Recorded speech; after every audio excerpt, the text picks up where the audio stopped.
Morning,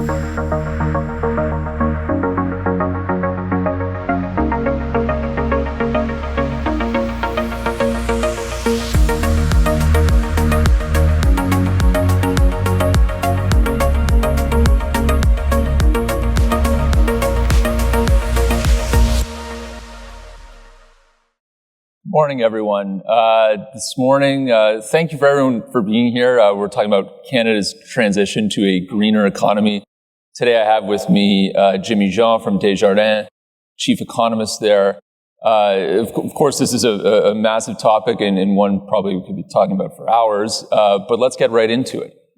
Jimmy, where are the investments that are most sorely needed as far as facilitating this transition, and what is the cost of inaction? Well, we've been talking about this for many months and many years, quite in fact. Paris Agreement is already 6 years old. But, increasingly what's interesting is that we're getting more granular information as to really what's going to happen if we don't take care of this very early and if we don't accelerate. It's not just, making that transition, but just really accelerating it. And, there's a network of central banks for the greening of the financial system that came out with a study in June, where they demonstrated that doing nothing by 2050 in terms of the cost to GDP, you're talking 15% by 15% of cost of GDP of global GDP. So that's very important. If you have a scenario where you kind of change course. So if you don't invest early enough in the transition, and then you're forced to do so in a very abrupt way. By 2050, you get with a 5% cost to GDP. But looking at various scenarios, what they find is that accelerating the transition to net zero right now, what this produces is either you look at the 2050 horizon or the 2100 horizon. It comes at only a cost of 2% of GDP globally. So there's still a cost, but it's much lower than if you will, the letter rip scenario, the climate version of the letter rip scenario. So it's about 7 times more costly down the horizon when we turn to the next century of doing nothing than really responding very rapidly to this. So this is going to demand significant investments.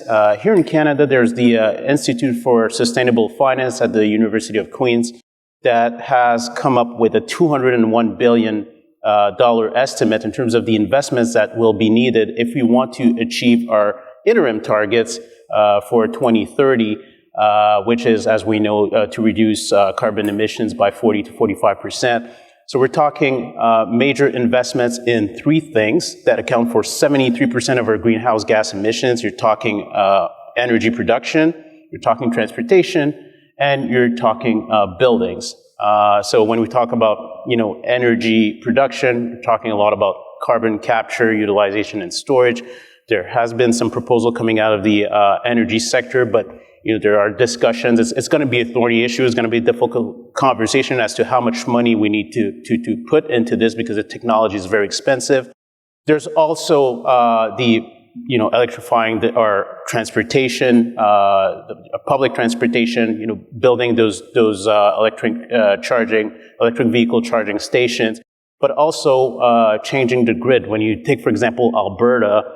91% of the electricity produced in Alberta comes from coal and from gas. So very important transition and investment needs down there. And the other part that not a lot of people are talking about is buildings. That's the third source of emissions.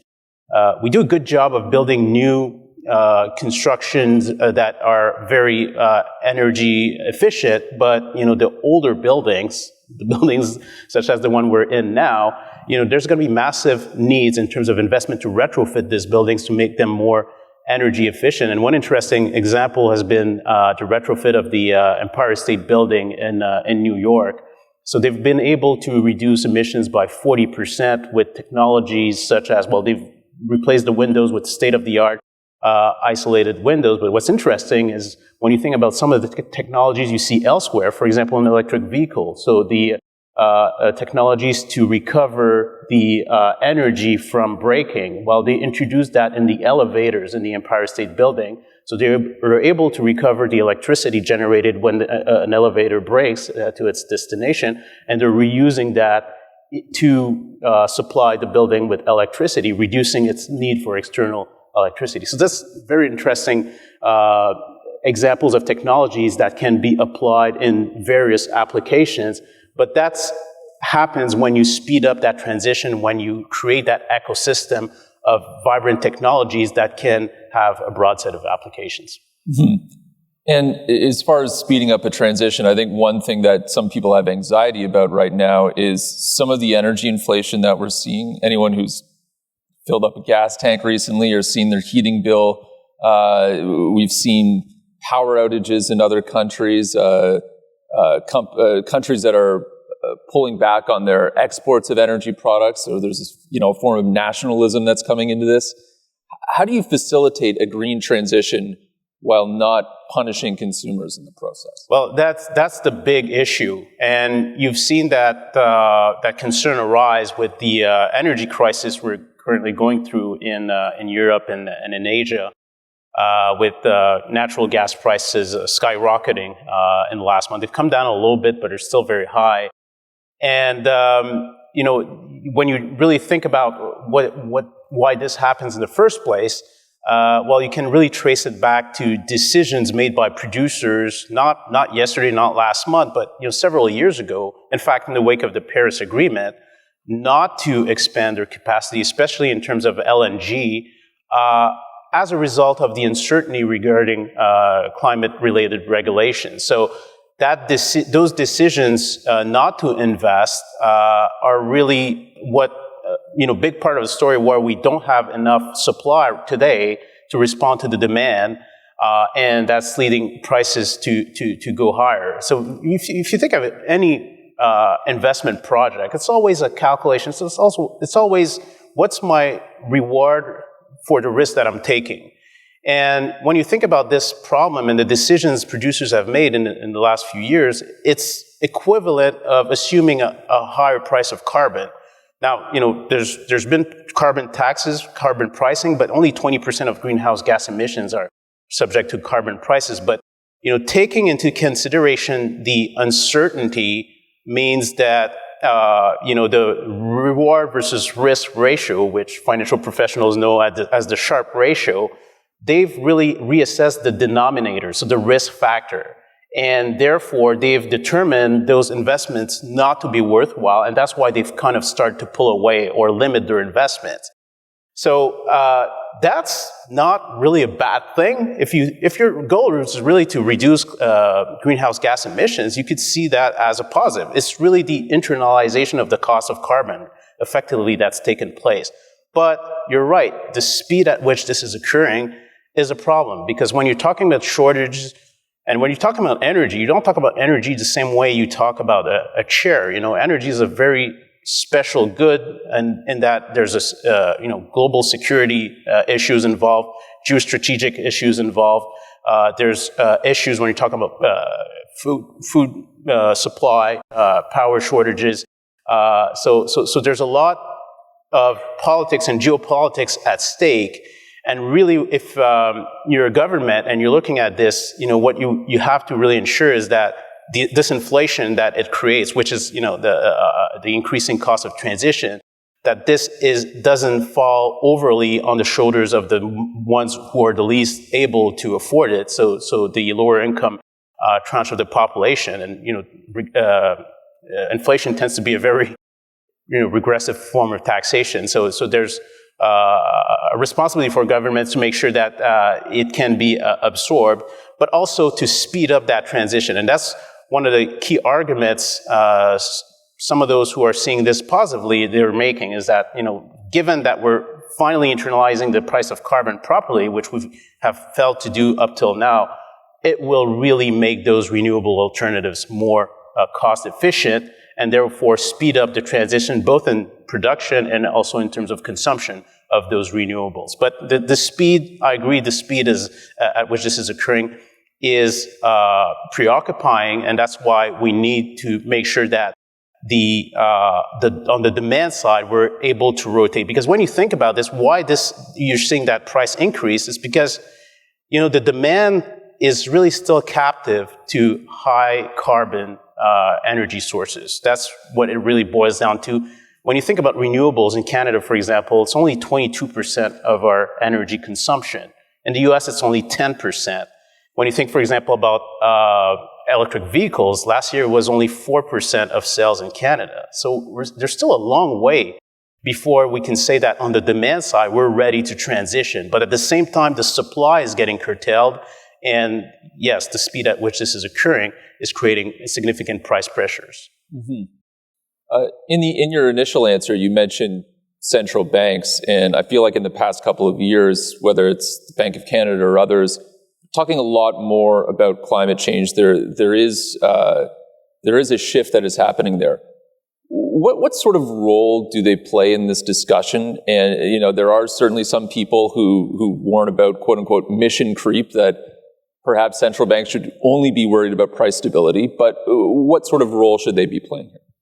I think, when you think about the role of central bank, the typical mandate of a central bank, as you mentioned, is to keep inflation at 2%, which they have a terrible time doing these days, but that's another conversation. But at the same time, the way or the architecture that central banks use to achieve that mandate is through the financial system. So they have a responsibility to make sure that the financial system is resilient and understanding what could become systemic risks. And climate change, there's no question that it's a major source of systemic risk.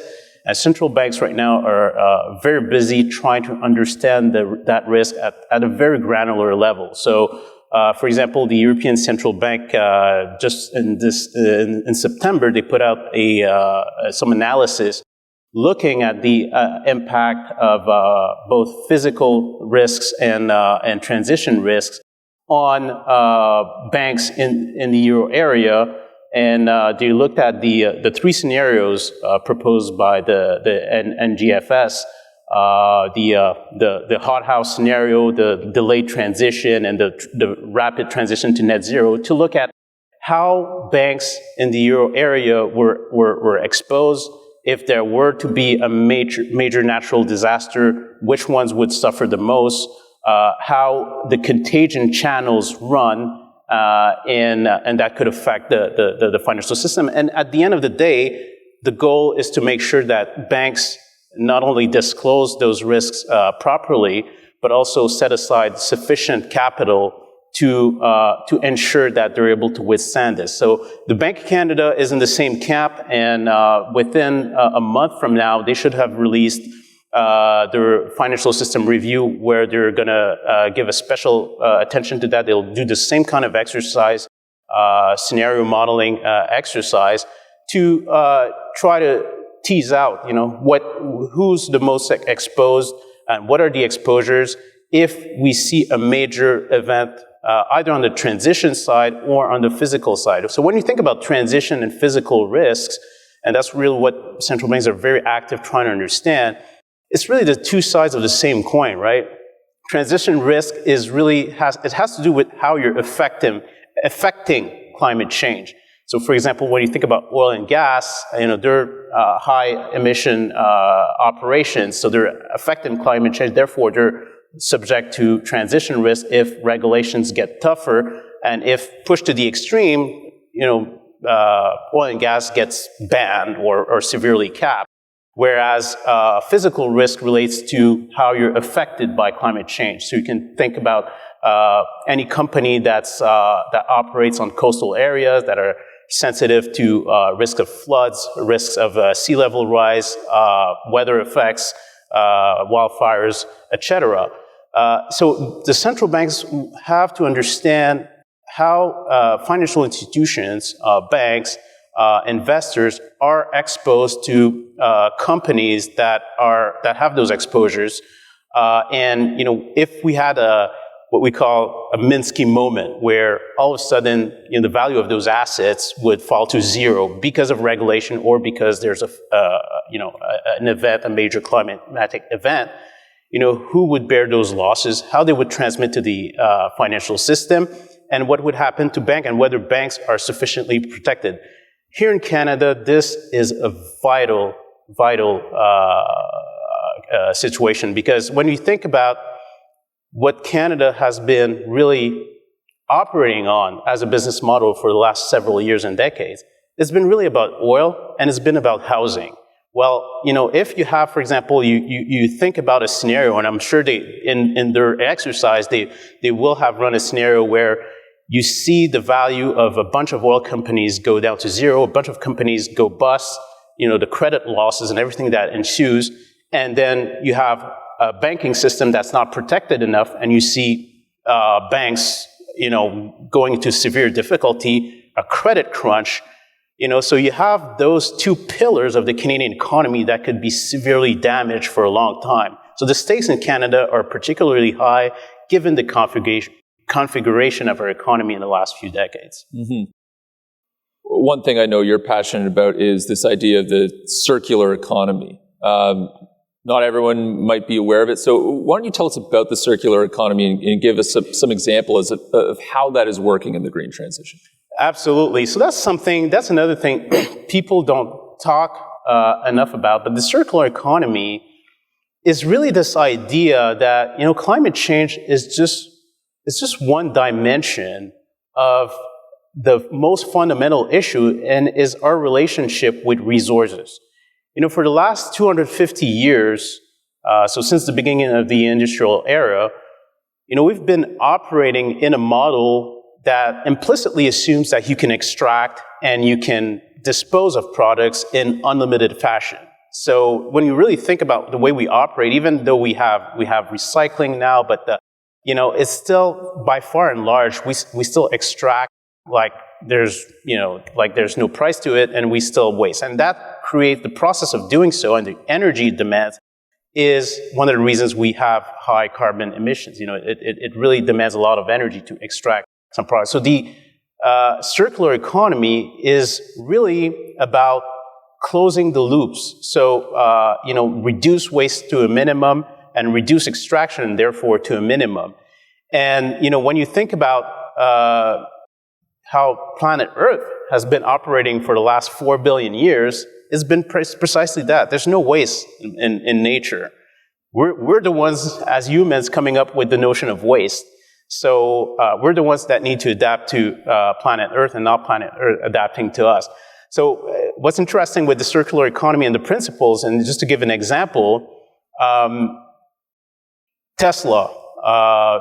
So Elon Musk came up with this idea a couple years ago in one of his multiple inflated promises, and said, in a couple of years from now, we'll have a fleet of autonomous robo-taxis. Teslas will be roaming around and just carrying people, in autonomous fashion from destination A to B, and therefore that will radically reduce the need for people to own vehicles. So if you leave aside the inflated promises that never happen about the autonomous vehicle, if you just think about the concept, and that's really what's circular about it, is that you could have Tesla, which would own its vehicles. People would need less because you could summon a Tesla as easily as you can summon an Uber driver and get around quickly. So you would have less need to own a car that sits idle and does nothing. So you would radically increase the productivity of one vehicle, the usefulness of one vehicle. And by doing so, by Tesla owning that fleet of vehicle, it would have a financial incentive to make sure that cars are as lasting as possible, and that from the moment that they're designed in a way that you can recover the components as easily as possible and reuse them in the supply chain again, as opposed to extracting. So that would be a major game changer. And when you think about Tesla too, what's interesting is that there's one co-founder of Tesla called J.B. Straubel, who left Tesla in 2019 to start Redwood Materials, which is a battery recycling company. But they don't just recycle batteries. They grind the old batteries, down to the raw materials that are used to make them. So the copper, the lithium, they extract all those components from old batteries, and they're as good as new. And they're able to recover more than 90% of the materials in the battery and reuse them in the cycle. So by one, when you think about that business model, Tesla would then, take vehicles that have reached the end of their useful lives. They could take those batteries, sell them to Redwood Materials that would, make the new materials, buy the materials to make new cars. And that's really the circular economy at play. Now, it's not just that whole aspirational project, because when you listen, there's a very interesting interview on CNBC with J.B. Straubel. And what he's saying is that at the current pace, and I was talking about only 4% of sales, but we know that the goal is to get to 100% of sales in electric vehicles by 2035. Well, at that time, you'll need to manage, a bunch of vehicles that will run out of their useful life, and you'll need to, extract those batteries. Otherwise, you don't have enough resources, virgin resources, to accommodate all the supply of vehicles that's going to be needed by that time. So it's not just something aspirational, it's actually a necessity. And what's even more interesting about it is that as it stands, I talked about J.B. Straubel, starting this company in 2019, they're actually making a profit because they're selling those materials at market cost. And we know metals are, rising in prices right now. And it's much cheaper for them to recycle those batteries than it would be to extract them. So they're making a profit, and really their only problem right now is scaling this up. There's tons of ESG investment going into this, and it's really a great example of the circular economy at play. So us at Desjardins, we believe very strongly in that kind of business models. We're investing in 8 or 9 research labs that are very active in circular economy models. We have to remember, in Canada, we're very laggards. So we're more advanced than the US, where they don't even know the concept. But we're laggards compared to Europe. Europe and especially China are very advanced in that concept. But it's something that we won't have any choice, because the size of the economy will double by 2050. The size of the planet will not double. The size of our resources will not double. So we won't have any choice but to get on this concept, and I think it's something that is the way of the future. For example, us at Desjardins, one of the things we've done, if you go to any Desjardins office, you'll see a box of masks, but you also see a recycling box for masks. And we partnered with this company called Go Zero, which takes those old masks, cleans them and disinfects them and makes new ones that are good as new, even more robust. I hate those masks that break you just pull them and they break. Anyways, they're very good masks. And, they're talking about, being able to recycle 1 million masks this year. When you think about the pandemic in 2020, as traumatic as a year as it was, and we were, very focused on the pandemic, of course, but little is known that there were 1.5 billion masks that found their ways in global oceans. So this and the impact on marine lives, those masks have chemicals that they release, and we never talk about that. But this is another example of really our core economic model and how flawed it is, and how the circular economy is really about closing those loops and making sure that our activities are aligned with the way planet Earth has been operating. Mm-hmm. We only have about 3 minutes left here, but you had mentioned ESG in your last answer there. There are, of course, newer reporting standards for companies. Just quickly, what do you make of those standards right now? Are there holes in them, and how might we go about improving them? Yeah, well, big news last week at Glasgow with the creation of the ISSB. As a plus, we get one office that's going to be located in Canada, in Montreal. But that was becoming, it's somewhere we were kind of shooting ourselves in the foot in that confluence of standards that were springing up left and right across the world, and that was making ESG investing very, very difficult in terms of measuring the impact. And that's, from the investor community, that's a complaint you were hearing more and more, that the whole idea of greenwashing. So companies that, make a good show of window dressing their commitment, their engagement to climate change, but that are not really forced or required to make disclosures, or at least make them on a very consistent base. And, one of the standards that the ISSB will encompass is the TCFD, the one that is spearheaded by Mark Carney and Michael Bloomberg. Well, if you look at companies listed on the TSX, as of July, only 23% of companies were reporting according to these standards. 54% of companies hadn't even heard of it. So the ISSB, will I think is very important because it comes with this credibility, right? It's been associated with the IFRS, which is kind of the gold standard internationally for financial reporting. So there is that credibility. It takes many of the principles that are embedded in other standards that have been created worldwide, and the hope is that it really becomes that gold standard for sustainable investing reporting that really can bring that confidence that investors are needed. Because make no mistake, by 2025, according to Bloomberg, there's going to be 53 trillion worth of asset under management in ESG funds. But investors need to know that this is making an impact. Otherwise, we will lose out on a significant source of capital to finance that transition that we're going to need if we're to avoid those price increases and if we're going to speed up that transition. Well, it looks like we are out of time. We could probably go on for hours here, but I want to be mindful of everyone's time. Thank you for everyone that's in the building. It's nice to do something in person again. And thank you, everyone, for tuning in online as well. And thank you so much to Jimmy for lending your expertise on this subject. It's a pleasure. Thank you very much. Thanks, everyone.